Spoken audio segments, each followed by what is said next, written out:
Hello, everyone. Welcome to Two Boys, One Podcast. I can sense a little bit of a trembling out there now that we've gotten started. This the energy. It's too much for them. It's quiet out there. It's too quiet. A little too quiet. As he said, Zeke, he's Rob and I'm Zeke. It's everything that we do on this, I feel like, is a little too Zeke. Yeah. You know, you might be right on that. It's too much. It's too much for me to even handle, and I'm around me all the time. It's got to be one hell of a life to live, my friend. Yeah. Jury's still out on that one. I apologize this week. I have a little bit of a cold, so I'm going to be drinking my tea while we do this. Oh, what kind of tea? It is emergency tea. I guess it's not really tea. It's more of a tang. I'm not entirely sure. You like Tang, that's what I've heard. I do like Tang. It's a kick on the glass. Monkeys like Tang, too, because they were in space. We're astronauts. Otherwise, we wouldn't be drinking it. Are there any monkeys still up there? Do you think there's a monkey up there right now? I believe so. I think so. Every time I hear about it in the news, I assume that the reason it's so hard for zoo animals to breed is because the other one's in space. Oh, that doesn't make any sense. Nothing I talk about does. I suppose that's true. I do have to ask, how is Earth 2 coming along? Oh, slowly but surely. I've got a little bit more of Rhode Island done. I lost some people unexpectedly in the Roanoke area again. So far it's very accurate. That's good. You lost them completely. They didn't die. They were already dead. I'm just not sure where they went. So, yeah. You lost some valuable materials. I did. I don't know. I don't want to wish them good luck because I feel like it's too late. I'm just not sure where they went to. So I'm gonna keep looking. I'll keep looking. I'm gonna keep marauding and plundering, and eventually I'll make my way to your area and we'll be fine. Yeah, I was just gonna tell you better head east because I've got quite a posse ready to withstand your maniacal and evil plan to make a second world out of human flesh. Well, we did run into a little bit of a speed bump, but it wasn't anything we couldn't handle, and that's what we built our small progress so far with. There wasn't much of a hiccup at all. So if you haven't heard from them, then they're definitely the group that we just kind of, I don't even say meleeed. It was just kind of like they fell over in front of us, and it was pretty sad, actually. They basically donated their lives to Earth 2. I did pick geriatric fellows, with a lot of heart conditions and on the brinks of strokes and things. So maybe they saw the horror of what you were doing and then just take me now. Yeah, it's a Lord. It wasn't a thing of beauty. I can't claim that. But the only thing that would bring me more joy is if they had been geese. Geese, eh? Do you have some beef with geese? I have. I don't have the beef with geese that you do, but I would like to be a part of it at some point. Goddamn geese. And for those of you just joining us, Rob and I have this ongoing fantasy, really, of running through a flock of geese who are fighting back. And eventually, one day it's going to happen. If we ever miss a week, assume that that's what happened, is that the geese won. Yeah, we tried it once, and they all flew away like a bunch of goddamn chickens. They did not seem territorial. And I thought they looked like a flock of geese, not a bunch of chickens. So, joke's on us. How many do you think you could take in a battle to the death? To the death? To the death, yep. How many? All of them? How many geese? Every single goose in existence. I think so. I may not make it out alive, but by God, I will lay on that field victorious. Okay, it's a lot of geese. There's got to be, I don't know, 5 or 6 at least. Rampage. That's my plan. This is what I would do. I'd grab one by its neck, I'd grab the other by the neck, spin them around, break their necks, then And I use just them as kinda, like, nunchucks? yeah, well, like bludgeons, yeah. And then I just kind of like stomp through the field, crush one's neck, crush one's back, and then I'm also smacking ones out of the air with one geese bludgeon, and then smacking one off the ground with the other geese bludgeon, you know? I'm envisioning this in my mind right now, and so far, that would be a better film than half the films we've watched. I don't know if that's necessarily true. Pretty close. Pretty I close. suppose. Because as anyone who ever fought in Granada knows, we have seen some shit. How many people fought in Granada? I don't know, 2 or 3. So 2 or 3 people out there, they know what They know what we're talking about. terrible war is. Yeah. I've The got some horror. bad news for you, buddy. The horror. What's the bad news? It's not an if, but when this battle with the geese comes, I'm going to use their bodies to build an Earth 3. All right. There's going to be a indirect competition with Earth 2. Okay. And it's going to be made out of feathers and, geese skulls. Well, I commend you on your goals. What I haven't You're told gonna you pay. yet. You're gonna pay. What I haven't told you You're about going Earth down. 2 yet. Earth 2 sucks. Is Earth that 3 rules. Earth 2 rules. Earth has 3 rules. Earth 3. It's basically an autopilot mode, and it can be used similar to the Death Star. What? So, I'm just telling you, I'm putting that out You there. don't know how to build no stinking engines. No, Especially I no don't. space engines. No, I don't, but some of the people who have, kindly donated their bodies to Earth 2 were engineers ahead of time. So, I'm milking their gray matter and turning it into a red matter deficiency. What did they just assimilate their knowledge, or did they help you before Oh, a little bit of both. They helped me before because they conceded that there was no alternative, and then I absorbed their power. So you're kind of like a demi. I don't like a super human kind of guy thing. You got a superpowers.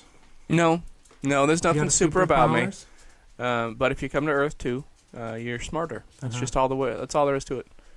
Yeah, well, Earth 3's got wings, and we're gonna fucking fly right through your stupid human Earth 2.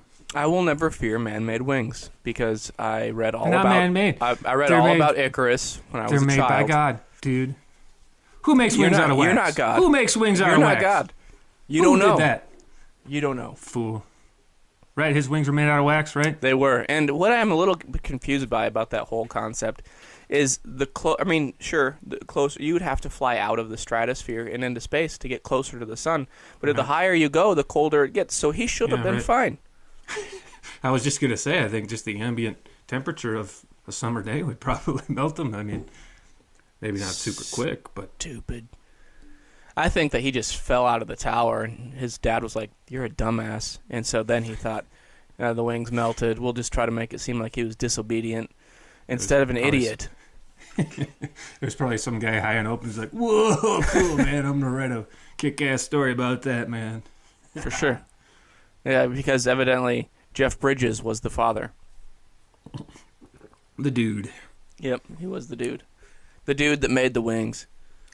The dude that made the wings. So I got a bunch of cats and they're scratching me right now. I normally lock them out, but I didn't this time, and they're causing me some annoyance, let me tell you. That is similar to several stories I've heard about demons. Did you You say just forgot. demon? You just forgot to lock the door this time. Now they're getting you. You know what you did. You know what you I did. left the gate. I did leave the gate to hell open last night. Yep. Shit! God damn it! I have often heard that the gate to hell is in Wyoming. Yeah, it is. So Hey, is there an exorcist in there? Do you know any exorcists? no, not that I'm going to talk about on this podcast. Really? Not today. Not today. Okay, here's an exorcist. Hello, I'm Father Zombie, be gone, demons. Oh, it worked. They're gone. That was actually faster than I was expecting. Yeah, well, I guess I don't mess with Pastor Priest Zombie, whatever the hell I call him. Speaking of leaving the gate to hell open, did you watch the film in which the devil held the pink slip to the war machine? The devil held the pink slip to the war machine. Are we referring to Turner and Hooch? No, we're referring to Tango and Cash. Tango and Cash? Did I watch the wrong movie? Did you watch Turner and Hooch? That is awesome. Yeah, oh, that's awesome. Oops. So good. That was a good movie, too. We can talk about Turner and Hooch. Tango and Cash, Turner and Hooch. I mean, it's basically the same story. Well, shit, now all my picks are off. Damn it! Oh, God, there he is. Yeah, oh, that is awesome. Father John. Gotta exercise you. Yeah, I really, I fucked up. I fucked up. We can talk about Turner and Hooch this week. I've seen that. I mean, we could talk about Tango and Cash as well, but I have not seen it. I'm so glad that happened. You've seen Turner and Hooch? I have. I guess I should write this stuff down, huh? I think we're both in the same boat there. No, Turner and Hooch, I'm a big fan of that, actually. A lot of Tom Hanks' earlier stuff. I mean, obviously, he doesn't need an introduction or any publicity, but I really like his early stuff, like Dragnet and Man with One Red Shoe, and I love Turner and Hooch. It was just a good movie. It was. You had said that it was an okay movie, and when I was watching it, I was like, "This is pretty good." I don't know what he was talking about. Yeah, no, I like it. I don't know that there's like it's one of those films that I can just put in at any time and enjoy it. I've seen it quite a few times. So, but they killed the dog at the end. Why'd they kill the dog? They did not. They did. He died. Well, I mean, they needed to make Earth fuller out of dogs. No, I mean, it's actually I really thought the first time that I watched How to Train Your Dragon that they were drawing a lot from Turner and Hooch, and then at the end the end was different. But no, I really did enjoy it. I liked the little puppies, and I quote more often than I think I realize. This is not your room. I say that to a lot of people. So I've never heard you say that. Well, I'm gonna start saying it to you now too. Am I not cool enough to get... This is not your room! Thank you. Thank you. No, it was good. Why don't you... Yeah, it was good. I like the part where they're on the stakeout and Tom Hanks is just talking to Hooch, and he's talking about monkeys. He used to watch some show about orangutans, and he's trying to mimic their... like that mouth thing they always do where they're like opening their mouths and laughing, kind of like he's doing that. Yeah. That cracked me up. That was good. And I liked that he was just sharing in the dog treats. Yeah. It tastes like health food. You know what? I'm sure that it actually does. There's probably kale in it somewhere. Sweet potatoes. Yeah, that's what we should be feeding our carnivore pets. Carnivore pets. I was going to play a little bit of the Turner and Hooch theme, but it turns out it's not... And all sorts of surprises lined up. Why don't you tell me about Tango and Cash? What do we got? I'm looking at it now. Oh no, you're gonna have to watch Sylvester it. Stallone and Kurt Russell, and Kurt Russell's shooting a gun. I think that there's so to give you a little bit of a rundown on the film. It has, as you said, Stallone, Russell. It also has Terry Hatcher and Jack Palance of Shane fame. And for those of you who haven't seen Shane, you've probably seen clips of it in the new Logan movie. Oh, yeah. Logan, Utah? Yeah. There's a movie about Logan, Utah? There's a movie about Logan, Utah. Marvel made it for some reason. It was not what I expected. No, It was actually, there's a lot of, part of the reason that I actually enjoy Tango and Cash is because there are so many things that went wrong in that film, and they still got a film that actually worked. I think they had 3 or 4 directors working on it. Several of them got fired. Several of the people working on it also were involved with Lethal Weapon.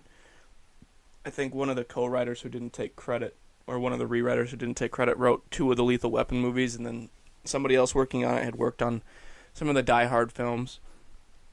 And they had so many problems with it that it was a wet print, which means that they got it done a week like the week it was actually due to release, and then they had to bump the release date a week or something like that.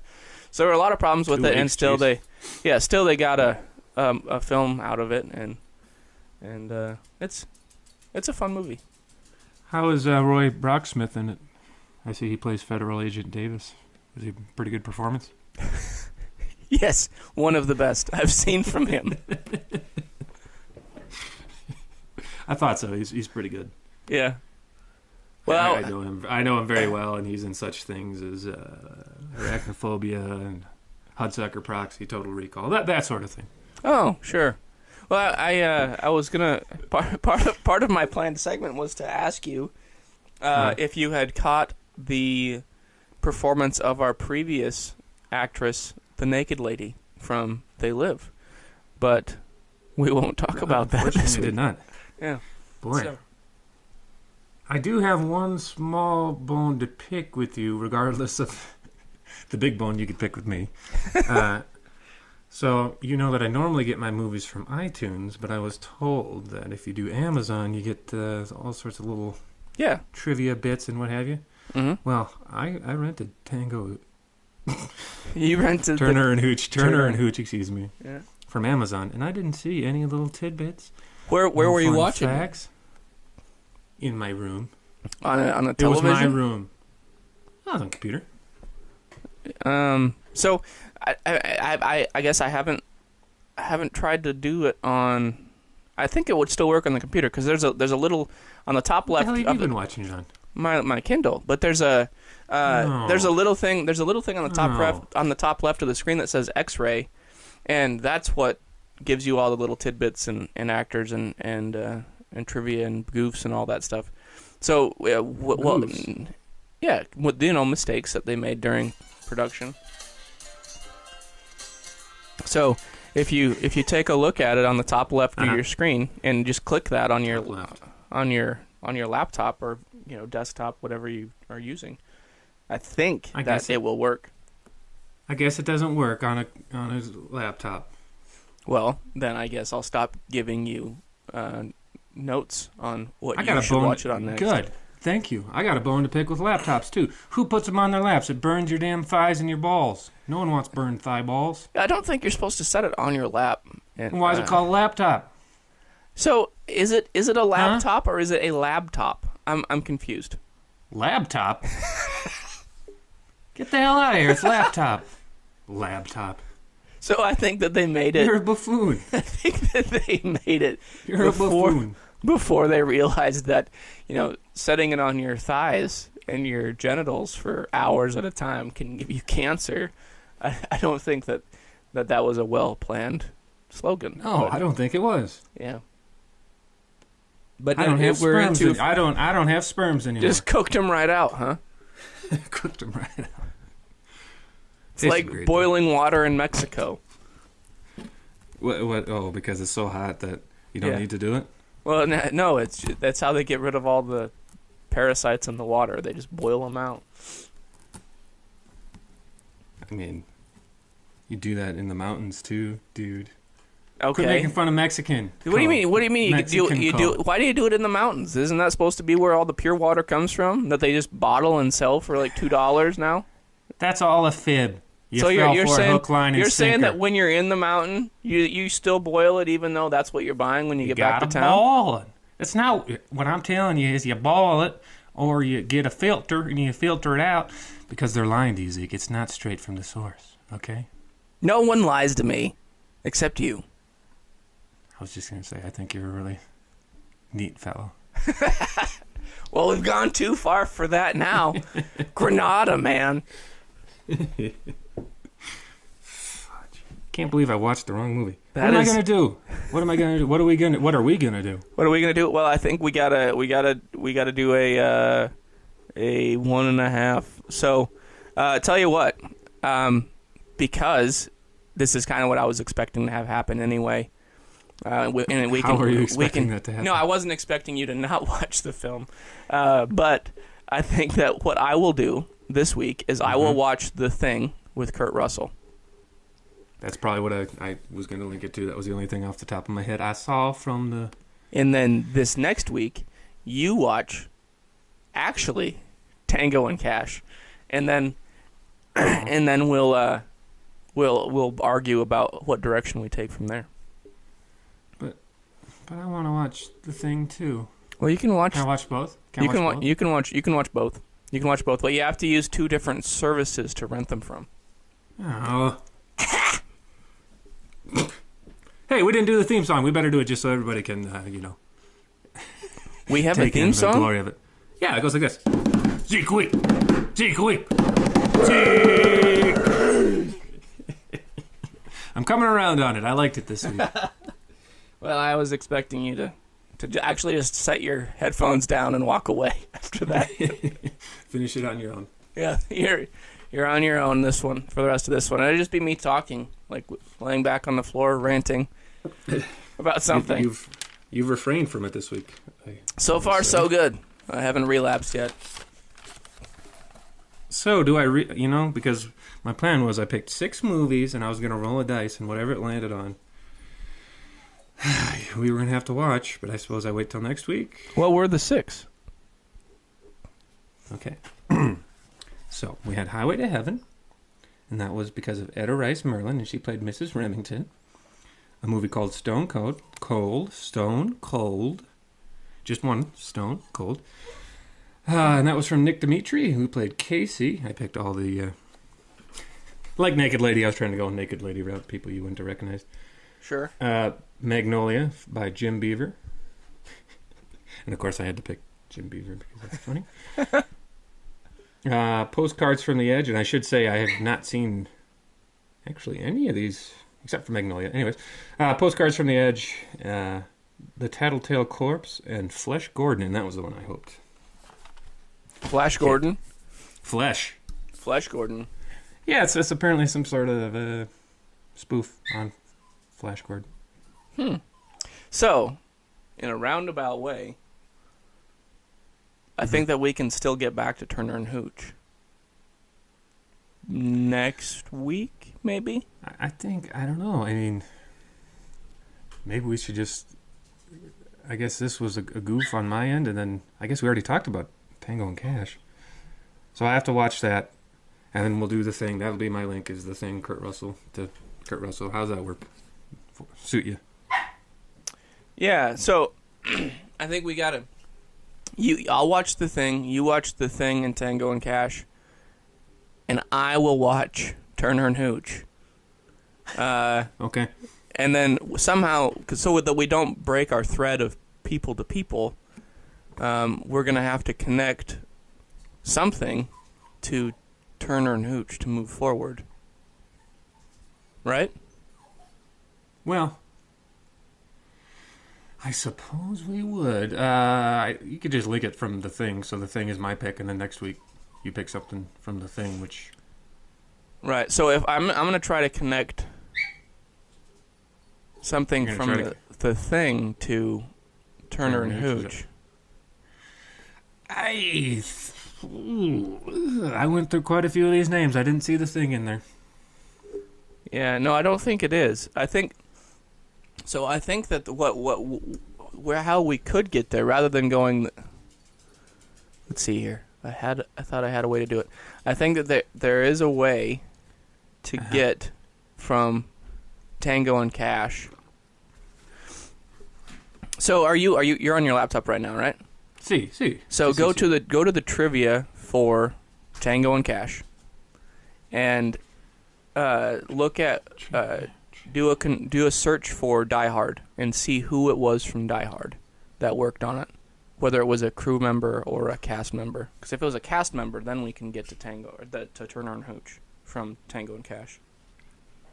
You know what? I think we'll talk about this off air. I know it's highly interesting to all the listeners. I'm sure. We will figure it out and let everyone know next week. But next week I'm watching Tango and Cash as well as The Thing, and you're watching The Thing, and I think I messed it up again. I'm watching Tango and Cash in The Thing, and you're watching Turner and Hooch in The Thing. Yes, correct? That's correct. Okay, and then we're going to figure it out how we're linking it, right? Yeah, we're going to have to do some homework on that one. I think we got to go from The Thing, because I'm the one that messed up, so I think Turner and Hooch is just scratched out. And then,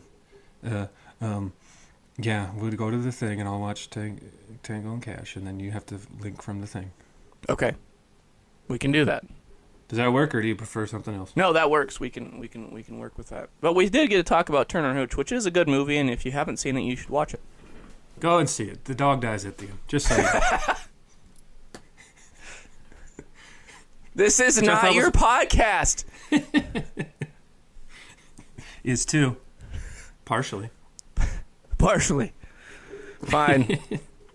No, definitely watch it. It has the partner from Die Hard in it. Mm-hmm. Die Hard 1 and 2.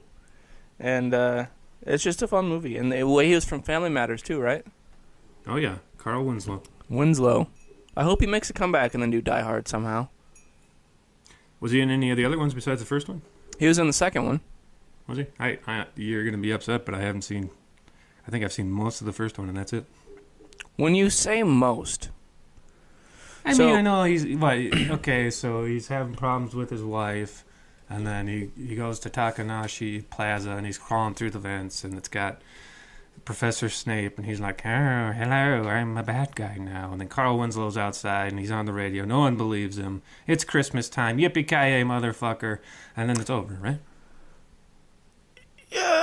So, there are... That was it. I nailed it. He nailed it.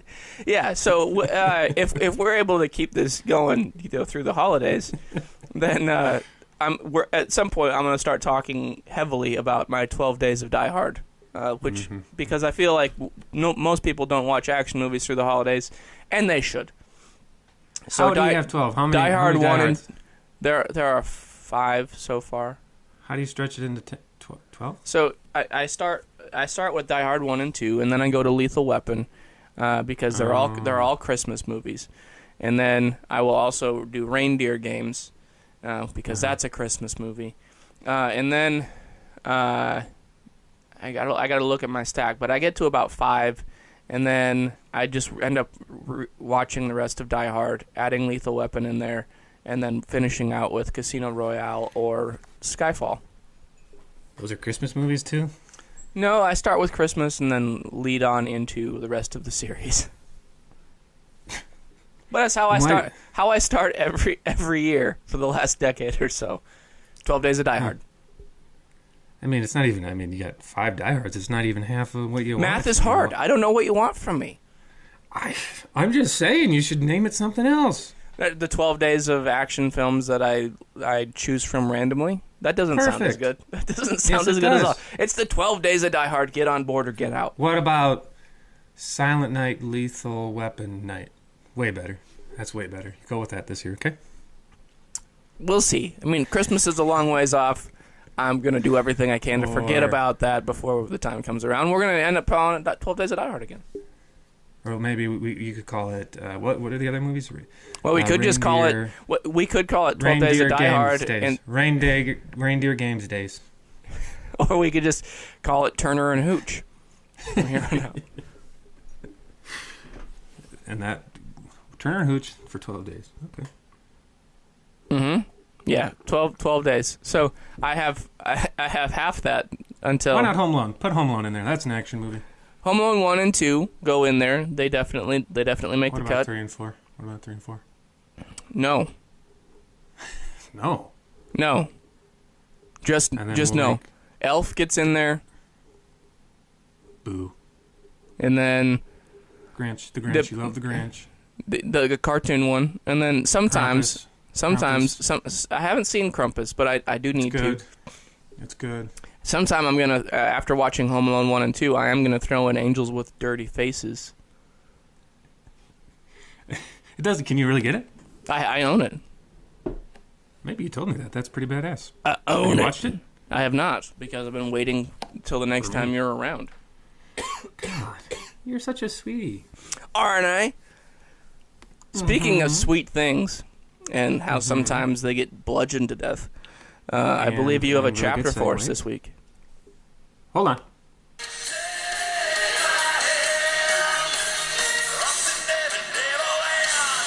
Is it that time already? It is that time. I guess the theme music played, so we better do it. What's in the box? What's in the box? The boo box, that is. You know, I've been talking about this for years and years, so you're going to say, shut up, Rob, it didn't happen. I remember going to see Hook in the theater, and they threw that damn boo box in the damn water. They did it. I remember. And nobody else does. I can't find it on the internet. I'm convinced I fell into a goddamn alternate dimension for like 2 minutes. Prove it. You know what? When you're on Earth 3, you can do whatever the hell you want until Earth 2 destroys you. My planet is going to be very sparsely populated because it'll be mostly geese, and I won't let humans on unless they remember the boo box being thrown in the ocean, and nobody will. So, for those of you out there choosing sides, if you want to be on Rob's side, you have to find that segment of the film, the lost film.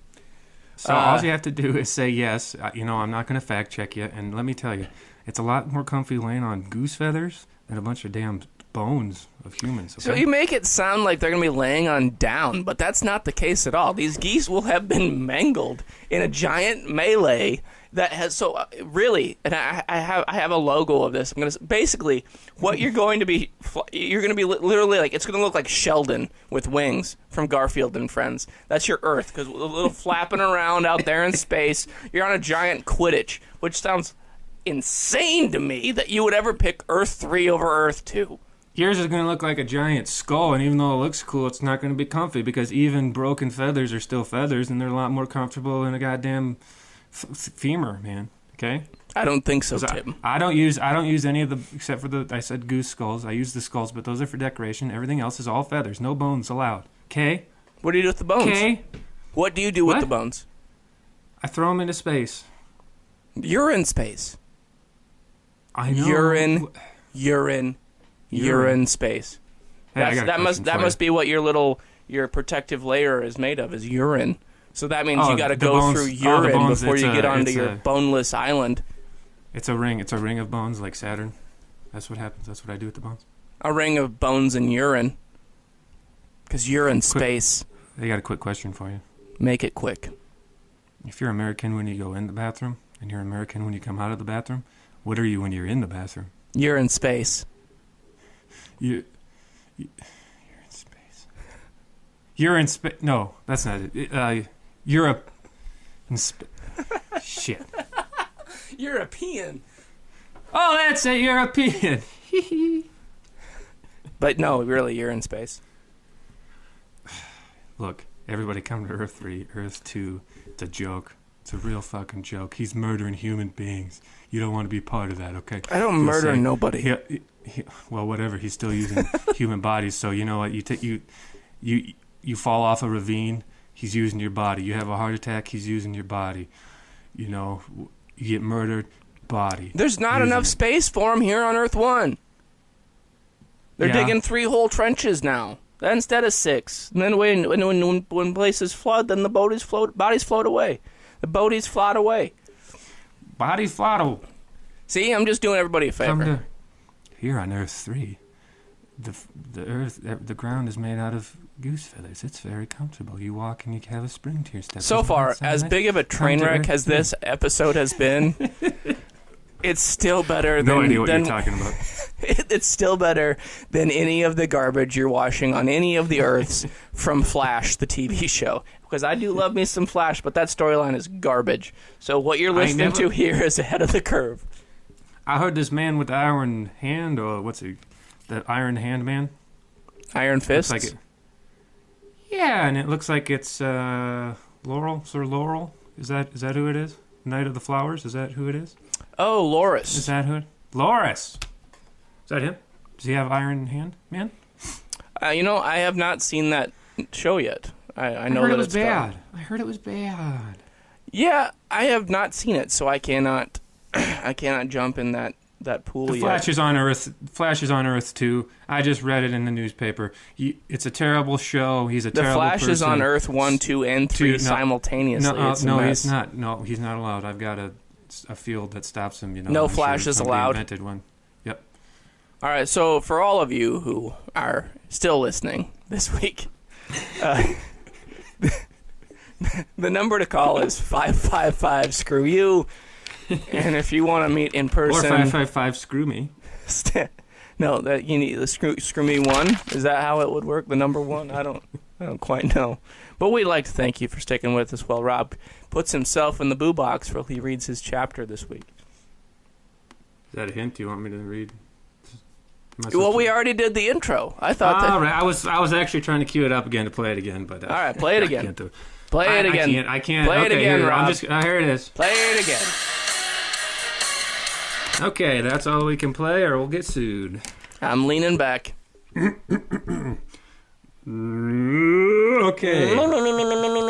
Me mama. Chapter 7. All good fairies go to heaven. I don't think that's where they're going. What do you know about it, buddy? Very little. Yeah, good. Shh. Are you done? I am now. Very good. Chapter 7, All Good Fairies Go to Heaven. Tink sustained consciousness for approximately 7 seconds after her unceremonious decapitation. One of those seconds was spent flying across the bathroom, bouncing off the ground, and landing in the toilet. 3 of those seconds were spent thinking, I never thought that little bitch would have the stones to give me a Neverland necktie. Her final 2 seconds of corporeal stimuli came in the form of seeing Rufio looming over the bowl, reaching for the handle, and hearing a flush. No sooner had the flush been heard than a beam of white light appeared and shone over the toilet. Tink watched as her tangible body disappeared down into the depths of... I think I made a mistake. Just her head. It was just her head, actually. Disappeared down into the depths of the Neverland sewage system. She looked down to see she was whole again, though a bit translucent.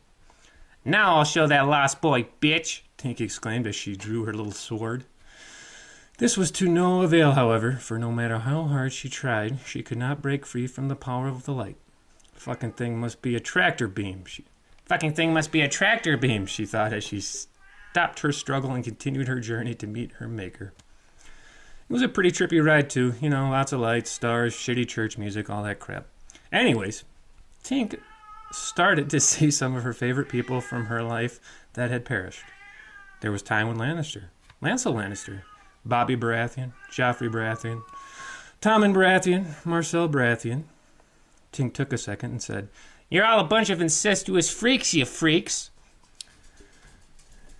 She said that as she passed the Baratheon siblings. Then some more dead folk appear. She saw Ramsay Bolton. Big fan, Tink shouted. The giant Ramsay had killed. Boo, she shouted. Then came Hodor. He was fucked up, too. Those White Walkers really messed him up. Eviscerated the poor guy. You hold the door like a bitch, Tink told him offhandedly. Then came Ned Stark, holding his head to his side under his arm. Tink was about to make a clever quip about him losing his head in the end, but thought better of it due to her own, shall we say, execution. The beam was pulling her faster now. She saw blurs of several dozen wildlings, several dozen more Night's Watch, Robb Stark, Khal Drogo, Daenerys' brother, Tink could never remember his name, Renly Baratheon, Papa Greyjoy, Theon's penis, Jaime Lannister's hand, Marjorie Montel, Catelyn Stark, the youngest Stark, Cat's sister that got thrown out the moon door, Mance Rayder, the first incarnation of Jon Snow, the fat knight that helped Sansa, the Red Viper, Hooch from Turner and Hooch, and Ent from Lord of the Rings, Don Corleone is played by Marlon Brando. Was that Stannis Baratheon? She couldn't be sure. The dog from Where the Red Fern Grows, Craster of Craster's Keep, several hundred robot foot soldiers from the Teenage Mutant Ninja Turtles cartoon, the Scolari brothers, and finally she saw Michael Jackson. He was moonwalking, and as she approached the gates to heaven, he raised his hand in the air, his other hand going to his crotch, and he exclaimed, Hee-hee! Right then, as Tink reached the pearly gates and MJ did his signature move, heavenly fireworks exploded, and she stopped. There was a dude clad all in white sitting at a pimped-out desk. The dude had a bitchin' beard, too. "Name and occupation," he said in a bro voice. Tink giggled to herself and replied, "Tink, 2 in the pink, 1 in the stinker bell. Occupation, badass supreme." "Yeah, very clever," the man replied. "Let me lay it on you. It's my lunch break in 5 minutes, and angel processing takes at least 45 minutes, and I'm hungry as fuck. Tell you what, let's just do the expedited version. You get 1 question answered. So what is it?" Tink's mind whirled with possibilities. Should she ask if the Lannister is really shit gold? Is Stannis really dead? What did Bill Murray say to ScarJo in Last in Translation at the end? Hell, maybe she could finally figure out what a crumpet was all about. The pressure was on, and the dude was tapping his watch. She bumbled out, "Can I have a second to think?" No, the bearded dude replied. "Now that that's over, you get to choose everlasting paradise or revenge." To her credit, Tink chose everlasting paradise. But the keeper of the gates informed her that he'd read she was a Protestant and only Catholics and Hare Krishnas were allowed in heaven. In fact, he usually threw heathens like herself into the void. But the 5 minutes had passed, so she was lucky and granted revenge. The dude snapped his fingers, and suddenly Tink found herself alive, whole, and in the jungles of Neverland. Tink smiled and drew her little sword. She had a lost boy to hunt. And that is the end of Chapter 7. All good fairies go to heaven. So, Booyah. if in order to get to Neverland, you have to go to the second start of the rite straight on till morning, Yeah. how do you get out of Neverland? They never really explained it. That remains to be seen, I meant to say. You'll see. It went a different direction than I was expecting, and it was still enjoyable. What do you think was going to happen? I'll talk to you about it off air. Uh-oh. Am I in trouble? No, I enjoyed all good fairies go to heaven, and since Tink is not a good fairy, then they also go to the jungle. So that works. Kind of funny that she was kind of a horrible person. She was, she still got there. Yeah, she still got there. And that's what I was going to say. The fact that she was a Protestant is why she's should have been going to hell, not because she did terrible things. I think that's funny. I heard prostitute, so I'm glad did you really? I'm glad that you clarified. No, Protestant. All right.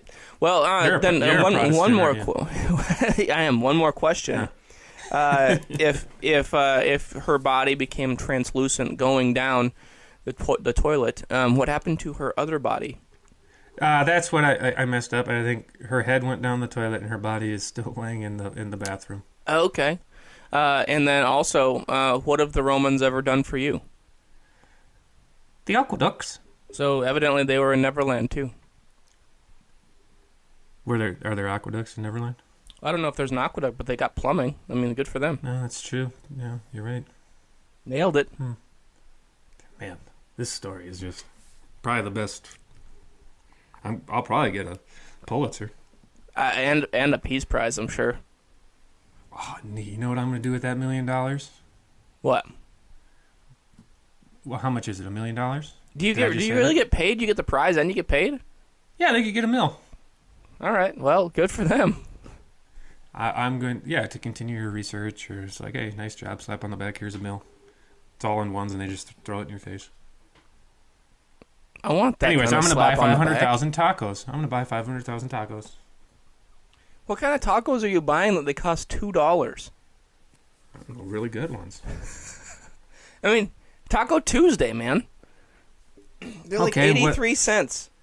Okay, so I'm gonna get. But I guess if you get the 83-cent ones after taxes, then you're still gonna have like $7 left over. So then I'll get 1,000,007 tacos. That math adds up. Yeah. Did you know Taco John's owns the patent or trademark on Taco Tuesday?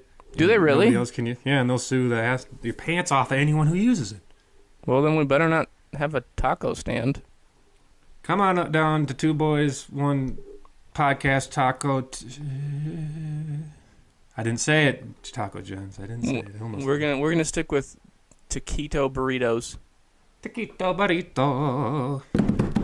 Well, hey, we're out of time. We are out of time.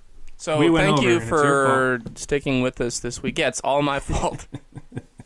Thanks for sticking with us this week, and we'll have a better job of putting our shit in one sack for next week. No, we won't. We will not. It's very unlikely that that's true, but I'm still going to try. We will try. Thank you for listening. I hope it was enjoyable, and if it wasn't, then please tune in again next week. Yeah, and tune in again next week, because we'll get you next week. You'll enjoy it next week. Okay, love you, bye. Bye, I love you too, bye. The portions of today's broadcast that you actually enjoyed are brought to you in whole by... Do you often find that you're short-handed? Carpal tunnel got you against the corporate ropes? Well, that helping hand job is one quick class instruction away. Put some lead in that pencil and become ambidextrous today. Take this as dictation. Literally. Developed in 1132 by Rashid Saeed El-Ashafani due to a need, a desire, nay a dream. Style is born of necessity, and his was a long line of snake charmers. But Rashid wanted to be a juggler. He was born with Siamese peni, and developed his tongue-twisting technique while training his mongoose to wring the necks of his disobedient servants. Through diligence, he was able to both juggle his prized shrunken heads and play his punjai simultaneously. So proficient and cleanly, in fact, that gurus and yogis alike came from the four corners of the world to learn the nimble nature of his craft. Now it's available to you in the comfort of your own home, office, or car, because it is great for driving. Free up your hands and start with something simple, like your signature. You'll get double the work done when you're not bogged down with meaningless paperwork. Not only will it save your wrists, if you become proficient enough, it can also serve in place of a handshake and comes in handy during presentations when you forgot your laser pointer in that other set of pants. The skill of ambidextria can be hard to grasp at first, but it can actually save your life. Listen to this first-hand account from one of our leading students. I was held up at my bank. Hostages panicking, children screaming. We were held at gunpoint, hands held to the sky. But because I spent years learning the language of dictation through ambidextria, I was able to signal the police accurate assessments of the situation with my penis. It's not only a lost art, it saved my life. They gave Michel the rare medal known as the Yoke of Freedom for his heroism. Ambidextria doesn't come easy, and it's a mouthful to pronounce. But with honed skill and practiced technique, your mouth and hands will be free to perform the basic fundamental needs to those you love, that you've been neglecting. It's like adding another person. Don't ask yourself why you don't have the time you'd like to spend with your loved ones. Become the better version of yourself. Give yourself a hand up in life, and get your nad bearings churning with this life-changing technique that will leave your spouse wondering how you've had enough time in the day to accomplish all that you did. Get some dexterity in your life today.